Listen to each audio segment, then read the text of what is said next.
भारतीय इतिहास इस बात का गवाह है कि भारत के स्वतंत्रता संग्राम में जितनी भूमिका पुरुष वीरों की रही, उतनी ही महिलाओं की भी भागीदारी रही है।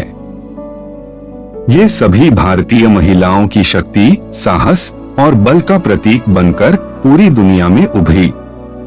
आइए जानते हैं भारत की ऐसी ही 5 वीर हिंदू रानियां जिनसे घबराते थे मुगल और अंग्रेज। रानी दुर्गावती। रानी दुर्गावती गोंडवाना की रानी थीं। पति की मौत के बाद रानी दुर्गावती ने बेटे का मार्गदर्शन करते हुए शासन किया। रानी दुर्गावती ने कई लड़ाइयां लड़ी। रानी दुर्गावती पर अकबर की सेना ने 3 बार आक्रमण किया, लेकिन तीनों बार अकबर की सेना को रानी दुर्गावती ने खदेड़ दिया। वहीं एक महिला शासक से इतनी बार परास्त होने के बाद मुगल बादशाह अकबर का सेनापति ख्वाजा अब्दुल मजीद आसफ खान क्रोध से भर गया और 1564 में उसने एक बार फिर से रानी दुर्गावती के राज्य पर आक्रमण कर दिया। रानी दुर्गावती का यह आखिरी युद्ध था। युद्ध में घायल होने पर भी वे लड़ती रहीं। आखिर में आत्मसमर्पण करने की जगह खुद को खंजर मारकर प्राणों का बलिदान दे दिया। रानी ताराबाई। रानी ताराबाई छत्रपति शिवाजी महाराज की पुत्रवधू थीं, लेकिन बहुत कम ही लोग जानते हैं कि रानी ताराबाई ही वह शासिका थीं जिन्होंने अंग्रेजों से वापस मराठा साम्राज्य को छीना। यही नहीं, उन्होंने अपनी सूझबूझ से पुनः मराठा शासन को स्थापित भी किया।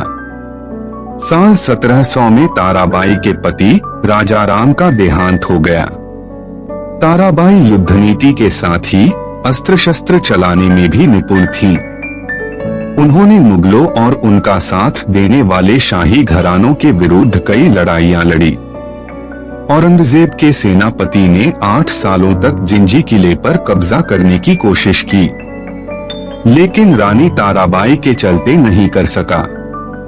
उन्होंने कई सालों तक मुगल बादशाह औरंगजेब से मराठा साम्राज्य को बचाए रखा।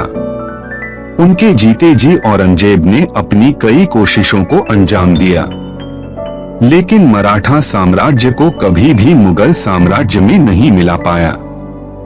राजकुमारी रत्नावती। जैसलमेर नरेश महारावल रत्न सिंह ने जैसलमेर किले की रक्षा अपनी पुत्री राजकुमारी रत्नावती को सौंप दी थी।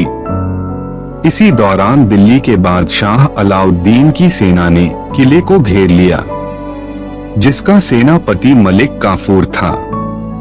किले के चारों ओर मुगल सेना ने घेरा डाल लिया, किंतु राजकुमारी रत्नावती इससे घबराई नहीं और सैनिक वेश में घोड़े पर बैठी और सेना का संचालन करती रहीं। अतः उन्होंने सेनापति काफूर सहित 100 सैनिकों को बंधक बना लिया। सेनापति के पकड़े जाने पर मुगल सेना ने किले को घेर लिया। किले के भीतर का अन्न समाप्त होने लगा। राजकुमारी रत्नावती भूख से दुर्बल होकर पीली पड़ गईं। किंतु उनके द्वारा राजधर्म का पालन करते हुए अपने सैनिकों को रोज 1 मुट्ठी और मुगल बंदियों को 2 मुट्ठी अन्न रोज दिया जाता रहा। मलिक काफूर जब किले से छोड़ा गया तो वह रोने लगा और उसने कहा, यह राजकुमारी साधारण लड़की नहीं, यह तो वीरांगना के साथ देवी भी हैं। इन्होंने खुद भूखी रहकर हम लोगों का पालन किया है। ये पूजा करने योग्य आदरणीय हैं। रानी लक्ष्मीबाई।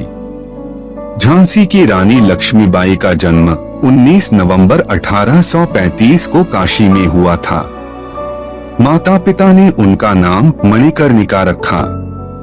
सभी उन्हें प्यार से मनु कहकर पुकारते थे। उनका विवाह झांसी के महाराजा गंगाधर राव के साथ हो गया और वे झांसी की रानी बन गई। विवाह पश्चात उनका नाम लक्ष्मीबाई रखा गया। झांसी के महाराजा गंगाधर राव की मृत्यु के बाद उनकी पत्नी रानी लक्ष्मीबाई ने राज संभाला और दामोदर को गोद ले लिया। ब्रिटिश सरकार ने झांसी को अपने कब्जे में करने के लिए बालक दामोदर को उत्तराधिकारी मानने से इनकार कर दिया। आखिरी युद्ध में अंग्रेजों के खिलाफ लड़ते लड़ते लक्ष्मीबाई वीरगति को प्राप्त हो गईं। रानी चेन्नम्मा। रानी लक्ष्मीबाई ने 1857 के विद्रोह में अंग्रेजों को धूल चटाई थी, लेकिन रानी चेन्नम्मा ने 1824 में ही ये कारनामा कर दिया था। वह अंग्रेजों का विरोध करने वाली पहली भारतीय शासक थीं। 20,000 अंग्रेजी सैनिकों की फौज ने जब अचानक कित्तूर राज्य की तरफ रुख किया तो दहशत फैल गई। उस वक्त कित्तूर की फौज अंग्रेजों के सामने कुछ भी नहीं थी, लेकिन उनके पास था उस वीरांगना का हौसला जिसने अकेले ही अंग्रेजों के खिलाफ बिगुल बजा रखा था। रानी चेन्नम्मा ने अंग्रेजों के सामने अपने मुट्ठी भर सिपाहियों के साथ ऐसा रणकौशल दिखाया कि अंग्रेज चारों खाने चित्त हो गए। हालात ऐसे बने कि अंग्रेज घुटनों पर आए और युद्ध विराम का ऐलान कर दिया। रानी वीर थीं, उन्होंने युद्ध के नियमों का पालन किया और बंधक अधिकारियों को छोड़ दिया, मगर अंग्रेजों ने उनकी पीठ में छुरा भोंका और कुछ ही दिन बाद और ज्यादा सिपाहियों के साथ हमला बोल दिया। रानी इस हमले के लिए तैयार नहीं थीं। उन्होंने मुकाबला तो किया, लेकिन इस बार अंग्रेज भारी पड़े और रानी चेन्नम्मा को कैद कर बेलहोंगल किले में कैद कर दिया गया।